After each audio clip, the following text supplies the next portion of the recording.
আজকের খবর, ষড়যন্ত্রে ব্যর্থ হয়ে বিএনপি নির্লজ্জ মিথ্যাচার করছে বলে জানিয়েছেন ওবায়দুল কাদের। আওয়ামী লীগের সাধারণ সম্পাদক ওবায়দুল কাদের বলেছেন, মির্জা ফখরুল ইসলামের দেওয়া বিরোধী দলের নেতাকর্মীদের গুম হত্যার ঘটনা সর্বৈব মিথ্যা তথ্য ও সম্পূর্ণ বানোয়াট। আজ এক বিবৃতিতে তিনি এই কথা বলেন। মঙ্গল শোভাযাত্রা শুরু কখন জানালেন ঢাবি উপাচার্য। নববর্ষ উদযাপনের ঐতিহ্যবাহী অনুষ্ঠান মঙ্গল শোভাযাত্রা আগামীকাল সকাল ৯টা ১৫ ঢাকা বিশ্ববিদ্যালয়ের চারুকলা অনুষদ থেকে এ শোভাযাত্রা শুরু হবে বলে জানিয়েছেন বিশ্ববিদ্যালয়ের উপাচার্য ডক্টর মাকসুদ কামাল।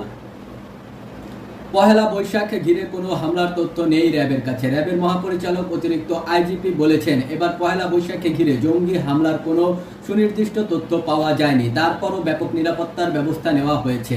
আজ রাজধানীর রমনার বটমূলে বৈশাখী নিরাপত্তা ব্যবস্থা পরিদর্শন শেষে সাংবাদিকদের তিনি এ কথা বলেন। আজ থেকে আবার চলছে মেট্রো রেল। টানা 2 দিন বন্ধ থাকার পর আবারও আজ শনিবার